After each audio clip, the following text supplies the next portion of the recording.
This is CK with Rough House Cooking and Sports. And today we're going to talk about my 6,000 mile barbecue tour with some side attractions and hikes.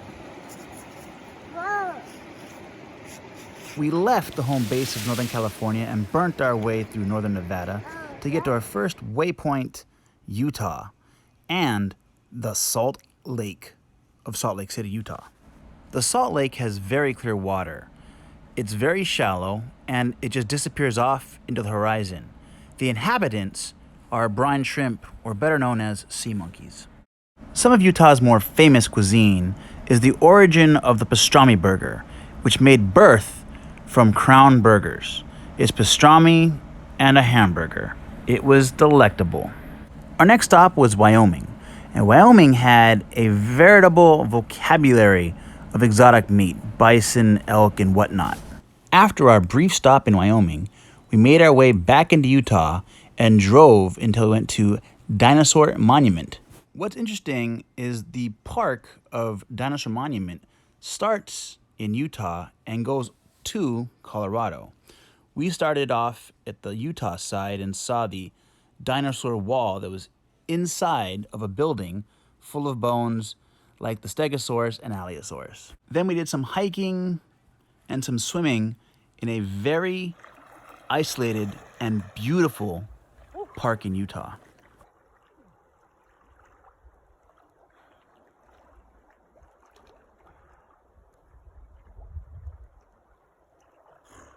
I'm moving. No, thank you. Okay, there is a current. Obviously, from there we went to the Dinosaur Monument Park in Colorado. Colorado was one of my favorite stops in the entire trip. It was magnificently beautiful.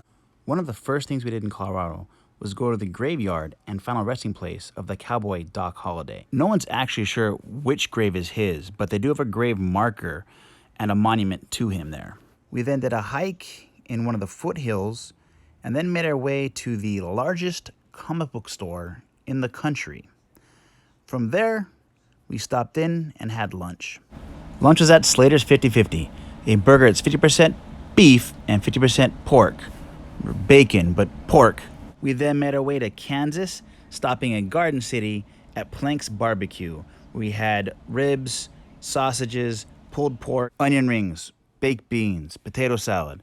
Everything was good, but that's gonna get redundant if I keep saying everything was good. So from there, we made our way to Dodge City and the museum they had for the Old Wild West and left. And yes, we said, let's get the hell out of Dodge. And after we realized we weren't in Kansas anymore, we went to Oklahoma. And there were some nice flowers, and we were on to our next stop. It was Arkansas and the town of Arkansas, or something to that effect, which is the city that shares two states. And when we were done dicking around between two states, we went to go eat. And can I just say, for my first experience at Waffle House, peanut butter, waffles, Texas cheesesteak, grits, this is seriously amazing food. You have to try this. I know it's cheesy, it's just a diner, but it's so good. Please try it. The next stop on our food tour was the home of my second favorite cuisine of all time, Louisiana. And for starters, I had a shrimp po' boy with Louisiana hot sauce on it. However, the next day, I'm going to the spot that got me addicted to barbecue to begin with, the beloved shed. Take it away for me, Nick Offerman. We learned to butcher animals in such a way as to garner the tastiest portions of their musculature or meat for eating. Then we learned to cook those muscle scraps over an open flame. Then we learned to apply sprigs of rosemary and thyme to the offerings. We learned to rub our seasonings into the flesh. Then we added garlic and butter to mashed potatoes, and then we invented barbecue sauce. And that creation, gentle listener, finally seems worthy of a restful seventh day. Thank you, sir. And here's some footage from our airboat and alligator tour.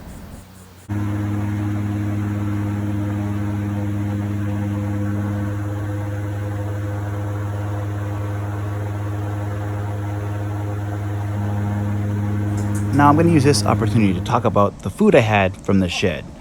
It was the best brisket I have had, and I still maintain that. The sausages were very, very good. The sides I had fried okra and baked beans. In the beginning of the shed segment, I had a picture of the room they had with all the awards, medals, and trophies they've won. It is just great barbecue. You have to try it.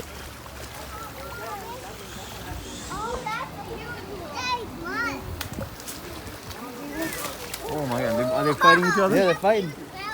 Look at the size of this guy. They're all massive.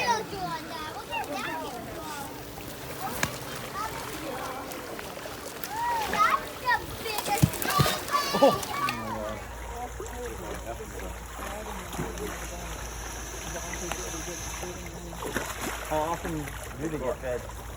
How often do they get fed? Once a week, but we sell these little cups of Now, speaking of gators, here's some gumbo with an Abita root beer, some fried black catfish and crab, some grilled oysters, and of course another shrimp po' boy.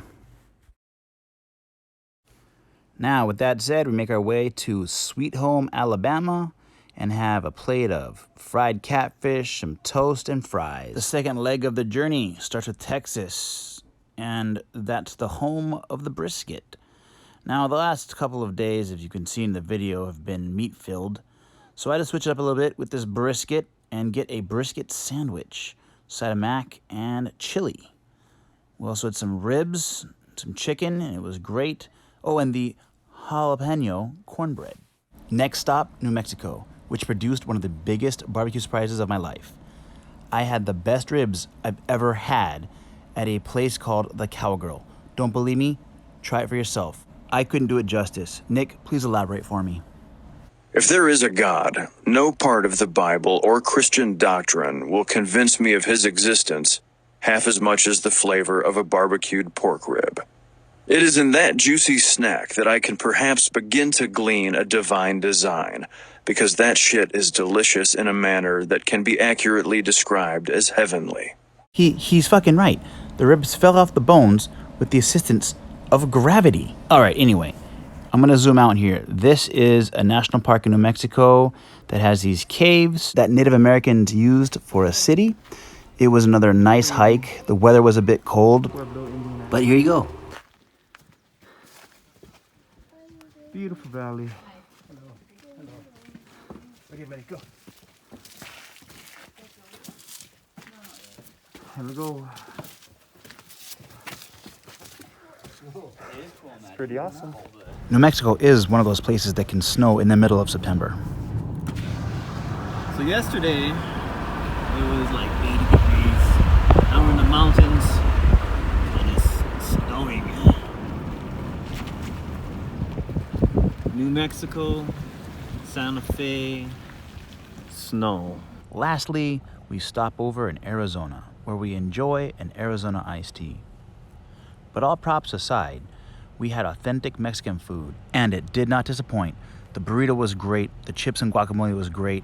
I had a cocktail, which I always love, and it was fully loaded. This food was great. And now that I've used and illustrated the word great several times, I'm going to show you something that is spectacular. It is the Horseshoe Bend Canyon in Arizona. Pictures and video just can't do it justice.